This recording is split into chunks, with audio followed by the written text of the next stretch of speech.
Hello, everyone, and welcome to Gallery Teachers Masterclass once again. We've had a little bit of a very interesting discussion in the chat box during the recording, and there were a couple of points, very interesting points that came up. But I think what I would like to start with is some of the reflection questions that I set for you and that you could find in the forum, which is related to this particular workshop. And one of the questions, and this is, I think, something that's extremely, extremely important. One of the questions was, is creativity something that we are born with, or can it be learned? And I'm sure you noticed that during the presentation, I actually answered that question, but I would like to say a few more words about it. Very often we are actually sort of brought up or educated with this notion that creativity is something very, very special, that creativity is something that only some people have, people like artists or innovators, that it's something that is not accessible for the normal person such as you and me. And that, in fact, is just not true. Creativity is something that is not a gene. And yes, there are certain biological features that can help you be slightly more creative. But in fact, creativity is a skill. It's an ability that you can learn and that you can keep developing, provided that you actually use it, that you actually practice it in your day-to-day life or in your day-to-day work. As any other skill, you can, as I said, you can practice the creativity, and you can become better and better at creativity. One of the things that have also come up in the chat box was the question of whys and the principles. And I think it was Gabby who made the point about the importance of knowing the principles of what you do in the classroom, and that this is something that really helps creativity. And I'd just like to say that for me, one of the most important things that I always say to the teachers that I work with, or to my teacher colleagues, is that if you know what principle an activity is based on or built on, then you will always be able to produce 1,000 variations on that particular activity. So yes, it's extremely helpful to learn particular activities, such as the activities which I showed you during the presentation. But I think it's even more important to understand why you do these activities and what is the principle behind organizing an activity in this particular way. Because as I said, this is something that will help you change this activity, tweak this activity, make it more appropriate for the students that you're teaching, for a particular age group or for a particular level. So these were the points that I wanted to start off with. And another question that I also set up as a reflection question was a question about brainstorming. And this is again something that came up during my presentation. And I'd just like to say that brainstorming, and I think this is something that I said in the chat as well, brainstorming is something that we use a lot in the classroom, especially in the foreign language classroom, EFL classroom. And one of the most important things about brainstorming is that when we brainstorm ourselves, or when we get our students to brainstorm, it's essential not to assess the ideas that come up. And I can see Hedy nodding her head. Is there Yeah, anything that you would like to say to that, Hedy? I agree with you because, you know, we are so quick to judge our ideas or others' ideas, but that silly idea may trigger just an amazing one, so we never know.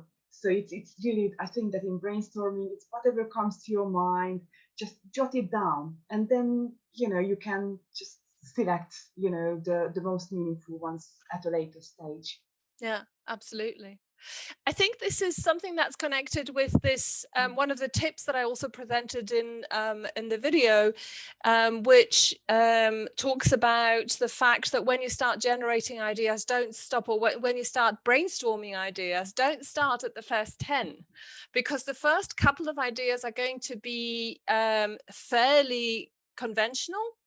And it's only once you get beyond the first 10, the first 15, the first 30 that you start actually coming up with ideas which are more unusual, more creative. But in order to be able to get to the stage where you've actually generated a lot of ideas, you really need to stop yourself and others who also take part in the brainstorming process from judging these ideas. There's nothing that kills brainstorming in a more effective way than somebody saying, "Nah, that's not going to work." Okay, so, and again, Hedy, I can see that you agree with me. Exactly. It's so interesting that we are in the chat room. There was a conversation about assessing creativity, whether it's possible, whether it's required at all. And this what came to my mind is that beauty is in the eye of the beholder. So and then we can just say that creativity is in the eye of the creator. so, Absolutely, so absolutely. it depends on what you think about that. And to be honest, it can be like creativity can be killed so easily by just someone disagreeing with you. If you take it to your heart and Yeah, you are not very confident, that can stop you. yeah, And then you have some work to do. yeah, Um, yeah. you know, Absolutely. Absolutely. I think this is one of the most important things that you can do to help students develop their creativity, and that is not judging them. uh, I mean, judgment is something that basically kills creativity. yeah, It exactly. kills the generating of ideas, and it kills creativity. Yeah, exactly. Hmm. And I just Maria has just added her comment about what she thinks regarding this. She thinks that if students are curious about the world and are tuned to life in its reality, live in an open-minded family context where discussions take place, they can develop their creativity skills much better. Yeah. Wow. Well, yeah, it's kind of hard to disagree with that. Obviously, curiosity is such an important thing in creativity. It's such an important thing in learning in general. And so yes, I agree about the curiosity. Um, Obviously, if they come from a very open-minded context, that helps as well, because that means they're not going to be judgmental about things that are perhaps new to them, things which or ideas that other people have generated. So yes, that helps a lot. And if they have learned as children, for example, to be able to discuss ideas, then that's going to help a lot as well. But I think it's, you know, as teachers, we really need to think about, what about a situation where the students that I'm teaching actually do not have that kind of background, or they didn't have a chance, for whatever reason, they didn't have a chance to develop this open-mindedness, to develop the discussion skills, to develop the curiosity about the world. And I think it's actually our responsibility as teachers to help them develop the curiosity about the world and the open-mindedness and the openness in general to new ideas, and the ability to withhold judgment while listening to other people and other people's ideas. Maria also says that students are very sensitive to criticisms. I think that's very, very true, but I think it's not just true. It's not just true about students. I think it's very true about all of us. We all react very strongly to being, or most of us anyway, react very strongly to being criticized, and we kind of close off if we are being criticized, because a natural reaction to being criticized is getting defensive. And so I think this is something obviously that we need to bear in mind when we work with students, but I think it's also equally important to bear in mind when interacting with our colleagues or when working with other teachers. Bartola says that creativity has to be guided. Let me just quickly read the question. You talked a lot about creativity related to an artistic flair, but I think it's more interesting related to problem solving. Absolutely, problem solving. I'm not sure if it's more interesting or less interesting. If it's more interesting for you, great. I think for me, both are equally interesting. Problem solving is something that is very strongly connected with creativity. And this is something that traditionally we don't consider to be a creative activity. But in fact, problem solving is an extremely creative activity, because problem solving means generating solutions. And very often what we need is solutions which are outside the box. Okay, and I think this is actually something that you mention in your post. You say the input will be very weak if I guide them and boxing them ideas with a question like, how can we promote our apples in order to sell them? The input will be stronger. Yeah, exactly. What could we sell in order to make money? The input will be very weak if I guide them and boxing their ideas with a question like, how can we promote our apples in order to sell them? The input will be stronger. Yes, I agree that the guidance is very important, but I think it's very strongly connected with the this idea that creativity is in fact a skill. And as with every skill, you need a little bit of guidance to get better and better at it. So if you're not used to thinking about yourself as a creative person, if you don't believe that you have those creative powers, then you might need a little bit more guidance at the beginning. You know, I never thought about myself as a creative person. I always thought of myself as a person who is excellent at reproducing other people's ideas. But when when I think about my classroom practice or my training practice, and the fact that with every single activity that I have ever done in the classroom, I've always tried to tweak it. And this is again something that I talked about in the presentation. In my job, I think it's extremely important for me personally never to get bored.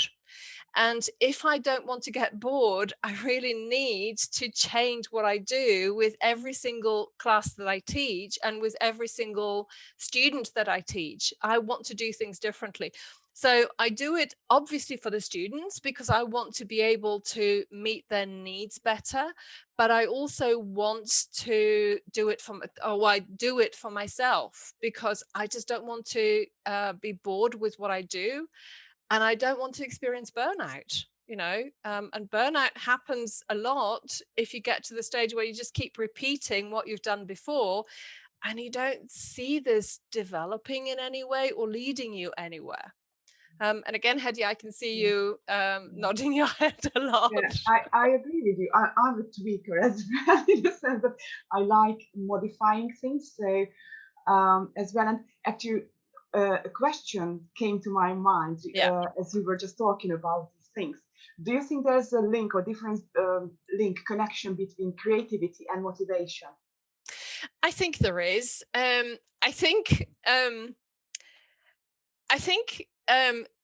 the link kind of, how can I express it best? I think creativity heightens motivation and motivation heightens creativity. So it's actually a kind of a circle or circular process.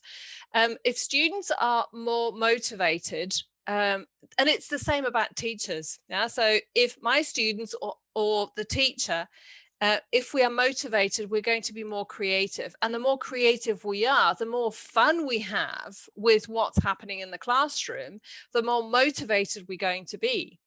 And I think this is something that's, I'm sure this is something that you have felt in your teaching as well, that when there is this kind of, yeah, as I said, circular process. If you have fun, you are more motivated, you create more interesting ideas, and your students get more creative, and that increases your motivation. And there are some groups or some individual students that you prefer working with precisely because of that, because there is this fantastic feedback of you motivating them and making them more creative, and in turn your student or your students being creative and motivating you as a teacher to be even more creative. I don't know if that answers your question, Hedy, but Yeah. for me, that's the connection, that actually creativity fuels motivation and motivation fuels creativity. Yeah, I also agree with you, because I think that creative production depends on the person's motivation, but that motivation needs to be driven from inside. So we are talking about intrinsic motivation. I need to be interested in something. Yeah. And as you said, that to be motivated, we need, as teachers, we need to find activities. I mean, to motivate students, we need to find activities that are interesting, enjoyable, positively challenging, and enjoyable as well. And Yeah. then we may have more success. Yeah. Um, Yeah. Yeah. Exactly. And it's very interesting that we usually associate creativity with the arts, and not necessarily the theoretical subjects like languages, for Yeah. instance. Yeah. Yeah. Yeah. So, and the question comes really that, so what can be considered creative then in our classrooms, for instance? Yeah, I think what you're asking about kind of comes back to what I was talking about in my presentation, and that was one of the things that I was talking about in my presentation, and that's the difference between creating and creativity. And creativity is obviously necessary in creating. So in producing something like, for example, a work of art, and it doesn't matter whether it's a picture, a song, a sculpture, it really doesn't matter what kind of art we're talking about. But creativity is not restricted to creating. Creativity is something, and again, this is what's been mentioned in the chat box as well, in the discussion in the chat box. Creativity is connected with problem solving, for example. I'm sure you are all familiar with this test for creativity, where a group is left with a candle, a cardboard half of a box, and a couple of tacks. And they have to, using these elements, they have to attach the candle to the wall. Okay. Now, this is, I'm not going to tell you what the answer to that riddle is, because I'm sure that you'll come up with it yourselves. But creativity is, it doesn't, you don't need to be an artist to be creative. You need to be an artist to be creating. But creativity, as I said, it's something that's connected with so many things. Making decisions, solving problems, changing things. And this is what we do every single day. And in fact, we do it so many times every single day. It's not that it's only restricted to certain 15 minutes of the day. It's actually something that we do every day, all the time. So when we are talking about the language classroom, I think creativity is actually something that's demonstrated in practically everything that we can do or it can be demonstrated in practically everything that we do in the foreign language classroom. It can be demonstrated in how we plan the lesson. So what the flow of the lesson is. It can be demonstrated in how we plan longer stretches of the teaching learning process. So for example, if you're teaching a course which is, I don't know, 6 months long, for example, then your creativity can be demonstrated in how you join up or connect different moments in that long course so that there is a nice thread going through the whole course. So short-term planning and long-term planning, that can be creative. Creativity can be demonstrated in a very simple act of how you start the lesson. You know, do you always start a lesson in the same way? Or do you start your lessons in different ways? Do you use a warmer at the beginning of a lesson? What kind of warmer you use at the beginning of the lesson? Do you allow students to choose warmers that you do at the beginning of the lesson? Or do you always decide yourself? And then how do you teach a language point? How do you teach the same language point to a different group of students? How do you organize classroom work? So what's your classroom management, for example? How do you divide students into groups? You know, you can divide students into pairs by just saying, okay, you are A, you are B, you are A, you are B, you are A, you are B. But you can also divide students using, for example, Cuisenaire rods. Yeah. So you've got a set of rods, and students on coming into the classroom or at the beginning of the activity, you distribute the rods, and people who have got the same color rods, they work together. That would be a slightly more creative way of dividing people into groups. But again, if you always do it in the same way, that's not going to be very creative after 3 months, 6 months, a year. Okay, so creativity is in a way reinventing ways that you do, little things that you do in the classroom every day, almost every day. As I said, it's not something that is only connected with art, yeah, with creating. It's something that's connected with can be connected with every single thing that we do, both in our profession and in our private lives. You know, how often did you have to come up with a creative solution to a problem when, for example, you went out camping and you didn't have everything that you needed to do whatever, and you had to come up with a creative solution? You couldn't drive back home 600 kilometers to get whatever you needed. You just had to come up with something. Okay, Michael says it makes a big difference to motivation if you give me those objects, candle, half a box, etc., and tell me that there is in fact a solution, rather than if I don't know if there is a solution. Okay, Michael, there is a solution to this riddle. So yeah, but yes, I agree. If students, if we talk about the teaching context, if students know that there is a solution, if you like, then they will probably strive more to come up with the solution. The danger of that is that we tend, the research shows that we actually tend to be restricted if we know, for example, what type of solution there could be. Our thinking kind of gets channeled into this one way of trying to find a solution to a problem. So it's actually better if we don't know what kind of solution there could be, because that means that we are much more free. Gabby has written a question about creative learning. Is creative learning not just connecting new ideas to one's way of thinking, as opposed to just accepting and or acknowledging somebody else's ideas? Is creative learning not simply good learning? I think it depends. I think it depends on how you define good learning, because that is something that can be defined in many, many different ways. Good could mean successful. And we all know as teachers that some of the most successful learners of English learned in a way which we don't necessarily consider to be very creative, but yet it was very successful for them. Yeah. So as I said, I think it really depends on how you define good learning. But I think creative learning is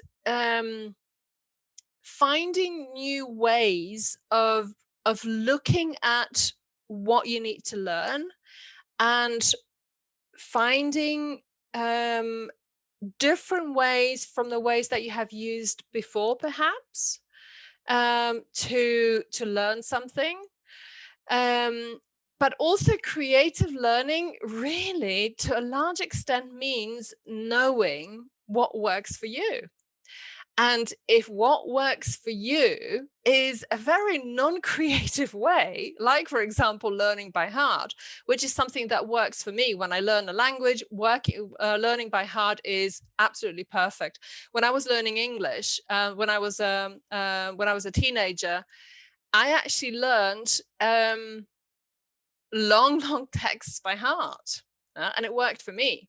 So knowing what works for you is also creative, because that means using all the resources that you have at your disposal. So yeah. Exactly. Anya, I love actually that the 4 stages that you presented to us related to the creative process as well. The preparation, incubation, Yeah. illumination, verification, because there might be various depths or dimensions to creativity. Because when it comes to creativity, then as you said, artists are probably the first group of people who come to our minds.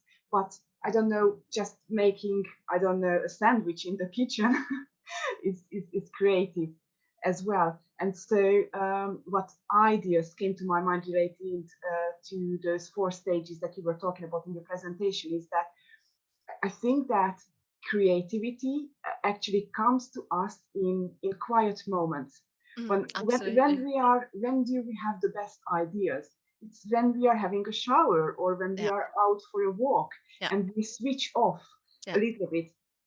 And I think it's also kind of like maybe a process as well. So and I think that real creativity is when you get an idea. So you aren't. So for instance, when you are having a shower or out for a walk, and then actually what happens is that you aren't thinking a thought, but you are receiving a thought. So and then you have that idea, and then you morph it, form it, modify it, build on that. So it's we need some time when we quiet ourselves a little bit. Absolutely. And I think that in the classroom, for instance, when we ask our students to work on a project, for instance, and even though we want to make it really collaborative and communicative this way, we put them into pairs, small groups, but in the initial stages, very often what we see is that they have nothing to say because they start, I don't know, they just, everybody goes a little bit quiet for a few seconds. So I found it interesting. Yeah, absolutely. I think one of the things that we as teachers we need to recognize is the time which students need to create ideas or to think about something. We are very much, or a lot of us anyway, we are a bit afraid of silence, and we don't like it when there is silence in the classroom, because we kind of go, oh my god, what's happening? Nobody's speaking. I must be doing something wrong. No. We also need time for ideas to incubate. We also need time to think about how I want to formulate a certain thought. So, and when we thinking about students, they actually have kind of 2 levels on which they need to process. The first level is the level of ideas, and the second level is the level of language. So they need to do a double thinking process, if you like. And so yes, you need to give them time. And if that means that there is silence in the classroom, silence is nothing bad. Remember that you might be hearing silence, but the students are actually hearing the thoughts in their heads. So for them, there is no silence, and you can actually see if they're thinking about something or not. And yes, as you said, Hedy, it's so important to remember that creative ideas or innovative ideas come after a period of rest. So our brains actually need to kind of step back a little bit and have a rest. Mhm. And what happens is that we think we're giving them a rest. In fact, they're working very hard, but kind of behind the scenes, if you like. Mhm. Yeah. And um, if we don't give them that space and time, if we don't give our brains that space and time, that they're not going to come up with creative ideas. So yeah, that's absolutely crucial. And I Yeah. also think that the difference between, because everybody can draw, everybody can sing to a certain level, but there's a difference between us. And I think that here comes again, this was mentioned earlier somewhere in the chat room, that somebody mentioned hard work. Hmm. Actually, I read about the 10,000 hour rule. I don't know if Hmm. somebody heard about that in a book called Outliers, written by Malcolm Gladwell, Hmm. where he says that for someone to master a skill or something, Yeah. it takes 10,000 hours of practice. Yeah. And he computers as a kid in his school, for instance, or the Beatles, how many times they needed to practice, for instance. Hmm. And it's very interesting that the more we put into this, the more work we put into what we are doing as teachers, for instance, or as language learners, then I think we prepare ourselves to be more receptive Absolutely. to these ideas as well. So we need to prepare ourselves. So it doesn't Yeah. necessarily mean that now I go quiet and try and come up with a question related to astrophysics or music. I'm not a musician, so it Yeah. will never come to me. So we need to prepare ourselves Yeah. to hard work Yeah. as well. Yeah, absolutely. I couldn't agree more. I mean, if you look at again, if you look at the four stage process, you'll see that the first stage is preparation, and this is such an important step in the creative process. I mean, if you don't give yourself time to prepare stuff, then um the chances of coming up with creative ideas, I'm not saying that you will never come up with creative ideas if you don't give yourself time to prepare, but you have a much better chance if you do prepare. So that preparation is actually really, really important. And that again comes back to this idea of 1% inspiration and 99% of perspiration or hard work, which I kind of agree with. It's all well and good to have talent or to be inspired, but if you don't actually sit down and work, nothing is going to come out of it. Yeah. So that's really, really important. There are two interesting comments which have come up in the chat box. One is from Gabby and the other one is from Bartolo. Let me just go back and check once again what Gabby said, and then I'll come back to what Bartolo is saying. Gabby is saying that or asking, when you observe teachers, how do you recognize a creative teacher? Just trying to really narrow down the secret of creativity with a small c. And Gabby goes on to say, I like to see when teachers own their teaching material, as it means they tweaked what was given to them in a course book, therefore they're creative. I think, yes, absolutely, Gabby. I think when I do classroom observations, I like to see that the teacher, as you say yourself, owns the teaching material when they have made it their own, when you can actually see that teacher's name written all over the activity that they are doing or the material that they're using with the students. But I think creativity is it's also kind of revealed in very little things. And as I said, it really shows in the way that the teacher starts a lesson, in how the teacher ends the lesson, in how the teacher organizes the work in the classroom. Do they always use the same staple ideas, or do they try to create something new? And even if it's not successful, creativity does not mean that we are successful in every single attempt at doing something differently. It takes time to get it right. But I think if you try, that's what probably for me distinguishes a more creative teacher from a less creative teacher. Now, remember that being less creative does not mean that you are less successful or less efficient or less effective in terms of teaching a foreign language. Okay. Yeah. Again, some of the students that we have known in our careers, whose English is really very good, they have learned in extremely traditional and very non-creative ways. And in their eyes, a less creative teacher is super creative. So again, it depends Yeah, on where they exactly. are. Yeah. But yeah, Okay, there's also a comment from Bartolo. Creativity comes always with its biggest enemy, fear. The setting is very important to start the creative engine on students. I empower them with subliminal helps, like letting them sit on my chair and I sit on their place, or I start my lesson emphasizing my mistakes and joking about them. Yes, I think this is all about creating the right atmosphere.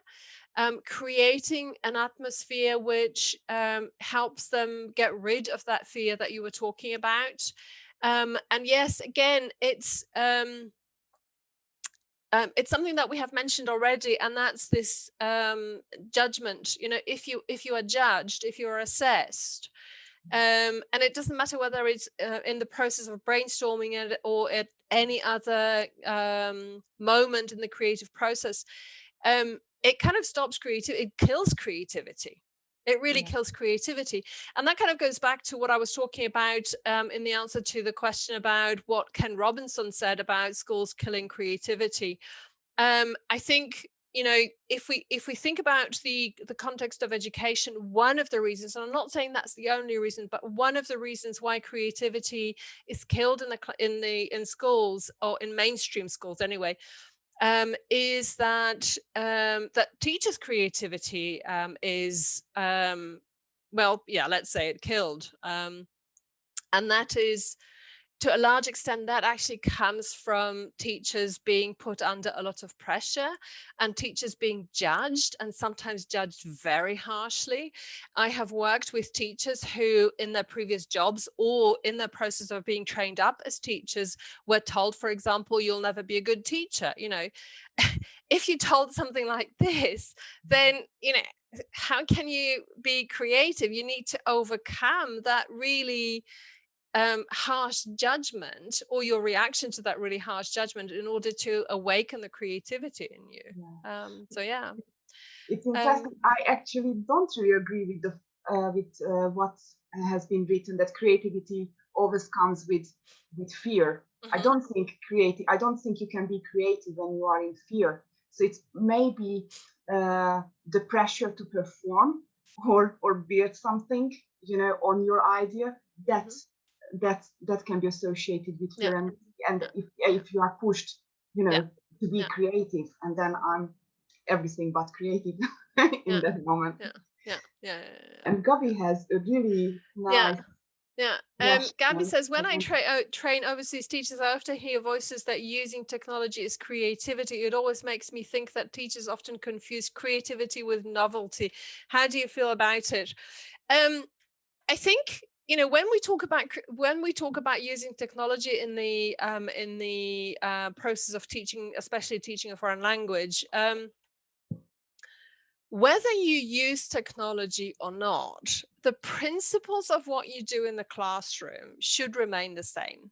The intellectual processes which you should encourage when teaching a foreign language should remain the same. The methodology is actually the same. And yes, when there are obviously differences between, for example, teaching online and teaching face to face in a physical environment. But as I said, the principles don't change. The methodology doesn't change in principle, again, and the intellectual processes are no different. Learning happens in the same way as it happens in the physical environment. Um, so um, so again, we're going back to something that has already been mentioned, and that's the principles. The You can teach using an old-fashioned blackboard, not even a whiteboard, but old-fashioned blackboard and a piece of chalk, and no technology at all, except perhaps the lamp under the ceiling, and you can still be an extremely creative teacher. I think creativity is not about choosing 100 extra gadgets. Creativity is about knowing why you choose these gadgets and what role they play in the teaching learning process, and do they actually help students learn better or learn more creatively, you know. So as I said, I don't think that technology equals creativity. And Gabby says, I agree. Well, thank you very much for that, Gabby. It's not what you use to teach, but how you use it to help students. Exactly. I mean, at the center of what you do, there's always the student and the student's needs, and the students and your responsibility to help that students realize their potential. Now, obviously, our responsibility as teachers does not go as far as forcing the student to learn, but it is our responsibility. And again, this is something that I think I've said in one of my previous workshops. You know, you can lead the horse to the water, you can't make it drink. Okay, it's ultimately it's the student's responsibility to learn, but it is our responsibility as teachers to create the right environment for the students to learn, and for choosing the right for choosing the right tools to help the student realize their learning potential. And without that, without really helping the student, if as teachers we only think about gadgets or tools, and we don't actually consider the student and the process that they need to go through in order to be able to realize their learning potential, then I mean, you know, is an EFL classroom a circus? I don't think so. And of course it needs to be interesting and entertaining. I'm not denying that. But again, you can make a classroom interesting and entertaining and educational, even if you only have the old-fashioned blackboard and a piece of chalk. So yeah, it's not the tools, it's how you use them. Yeah, very much so. So yeah. Yeah. I agree, and it's just as you are talking about the students, Anya, and we were talking about novelty. Yeah. Yes, that can be an element, an attribute to creativity as well. But I think, in a classroom with a backboard and chalk, that's the circumstance that makes you really creative. I think Yeah. I would love that, because it's also challenging. That okay, now what can I get Absolutely. out of this? I would love that. Yeah. And Yeah. what also, like, talking about the students themselves, and it's about, I don't know whether we can teach them to be creative. Probably just allowing them or guiding them to be creative is fine, like during the lesson, throughout tasks. But when it comes to assessment, we need to assess the outcome, or at least give some feedback on that. And I think here teachers have a very important role regarding how to do that, saying it right. Oh yeah. And Yeah. but it also, like, what comes to me is originality. And I think when we create something, it's a piece of us. And Yeah. this probably should be measured by the students' own standards, instead, and not by those of the teachers, for instance, because my standards will be different, Yeah. very Yeah. much different compared to the students. So, Yeah. Yeah. and it comes back to feedback, for instance, Yeah. as well, and Yeah. assessing them. Yeah. Yeah. Yeah. But I think that kind of opens. I don't know how much time we've got, but that kind of opens a separate debate, I suppose, because and that's something that has already been mentioned again in the chat box at one point. Is the question of assessment, and how do we assess creativity? How do we assess the outcomes? Yeah, and as I said, that actually kind of opens up a separate debate. I think that perhaps it's a very sort of long-term thing, but I think that perhaps we need to rethink our whole idea of assessment and what it is that we're assessing and why we're assessing. I think But as I said, that's a separate debate, which I don't think we've got time for at the moment. I agree with you, Anya, because providing feedback on language accuracy or proficiency is one thing that probably should provide feedback on level of creativity in a sense, like the content, for Yeah, instance, addressing the content as yeah, well. yeah, yeah, So, but again, how to assess that, and yeah, so yeah, what are the guidelines to that? So yeah, we need to be careful yeah, yeah, about that. yeah, absolutely. Yeah. Right. Uh, Anya, do you have any final thoughts of Just wisdom, words of wisdom? I'm not sure about wisdom, but I think one thing that I would really like to say is, you know, creativity is not born when we think about creativity. Creativity is born when we actually have fun with what we do. And when we really try to get to the bottom of things, and when we really try to find the best way, if we're talking about teaching, when we really try to find the best way, the most effective and the most interesting way of teaching the students that we have in our courses, that's when creativity happens. So it doesn't happen when we kind of switch on the creativity switch. It happens when we focus on our students.